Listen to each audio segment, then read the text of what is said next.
Hello.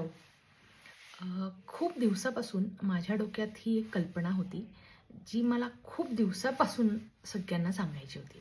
खास करून लेडीजला. ठीक आहे.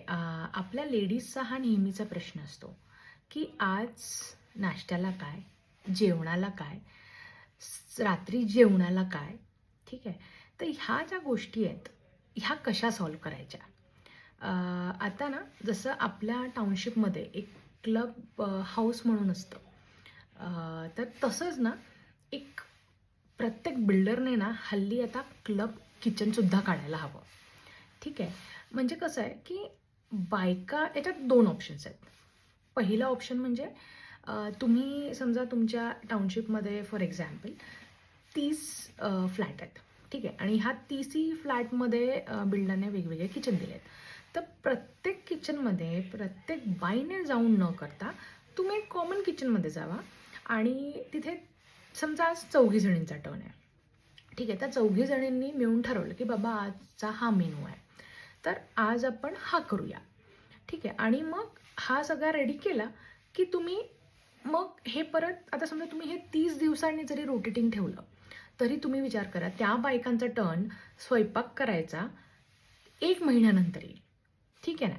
तर जो हा सकाळ, संध्याकाळ, दुपार आणि रात्रीच्या जेवणाचा जो प्रश्न असतो, जो बायकांना नेहमी सतत खात असतो, त्या व्यतिरिक्त कसं असतं, की वर्किंग जर बायका असेल, तर त्यांना ना हे सगळं ऑफिस आणि स्वयंपाक मोर ओव्हर जो क्वालिटी टाईम फॅमिलीबरोबर स्पेंड करायचा आहे ना, तो कमी होतो. आणि ह्याच्यामुळे काय होतं, की वर्किंग विमेनमध्ये ही चिडचिड आणि मॅनेज होत नाही, जो गिल्ट असतो, की आपण मुलांना वेळ देत नाही, हा जरा कमी होईल.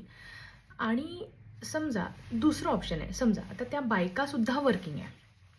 तर त्यांच्यासाठी आपण काय करूया, एक एजन्सी करूया, की त्या क्लब किचनमध्ये येऊन काम करतील. त्याच्यात सामग्री किंवा काय जे तुम्हाला पाहिजे, ते सगळं तुम्ही भरा. ठीक आहे. म्हणजे तुम्हाला समजा विश्वास नाही आहे, की बाबा ही एजन्सी जी आहे किंवा जो वेंडर आहे, तो सोयाबीन तेल वापरतोय का कोणतं तेल वापरतोय? तर तुम्ही सांगा, की तुम्हाला घाणीतलं तेल हवं आहे किंवा तुम्हाला सनफ्लॉवर हवं. तर हे सगळं आणि काय करा, तुम्ही मेनू डिसाईड करा. मेनू म्हणजे कसा तुम्हाला सांगते.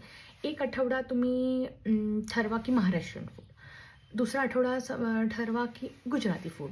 तिसरा ठरवा, की तुम्ही केरळियन फूड. तर हे असे वेगवेगळे तुम्ही पदार्थ ठेवा आणि ह्याने काय होईल, की बायकांना पण एक हुरूप येतो करायचा आणि सगळ्यांना चमचमीत खायला मिळणार. त्याशिवाय ह्याच्यात बरेच ॲडव्हान्टेजेस आहे. फर्स्ट ऑफ ऑल तर काय होतं, की एक कम्युनिटी बिल्ड होते. आपण टाउनशिपमध्ये राहतो, आपल्या शेजारी ठीक आहे, शेजारचं माहिती असतं कोण आहे, कोण नाही. वरती कोण राहतं, खाली कोण राहतं, बाजूला कोण राहतं, पलीकडच्या विंगमध्ये कोण राहतं, हेही माहीत नसतं आपल्याला. ह्याने काय होतं, एक कम्युनिटी बिल्ड होते. दुसरं ॲडव्हान्टेज, की मुलं एकत्र येतात. ठीक आहे, समजा आज दोडक्याची भाजी आहे. ठीक आहे, तर ह्याने मुलाने दोडक्याची भाजी खाल्ली, तर हा शेजारचा पण दोडक्याची भाजी खाणार. ठीक आहे. ह्या निमित्ताने काय होतं, की टेस्ट डेव्हलप होते आणि शक्यतो आपलं असं असतं, की आपण मुलांना फार पॅम्परिंग करतो, की ह्याला ही भाजी, नवऱ्याला ही भाजी, मुलांना ही भाजी, सासऱ्यांना ही भाजी. तर ह्या जे पॅम्परिंगच्या गोष्टी आहेत ना, ह्या आपोआप कमी होतील. आणि मला असं वाटतं, हे लवकरातच इम्प्लिमेंट होणार आहे. ॲक्चुअली हे मलाच करायचं आहे, पण हे काय माझ्याच्याने होणार नाही आहे. आणि ह्याने आणि हा मी दिस आयडिया हे बिल्डरला सुद्धा मी सजेस्ट करते, की जसं तुम्ही कम्युनिटी हे करताय क्लब हाऊस, तसं तुम्ही क्लब किचन करा ना.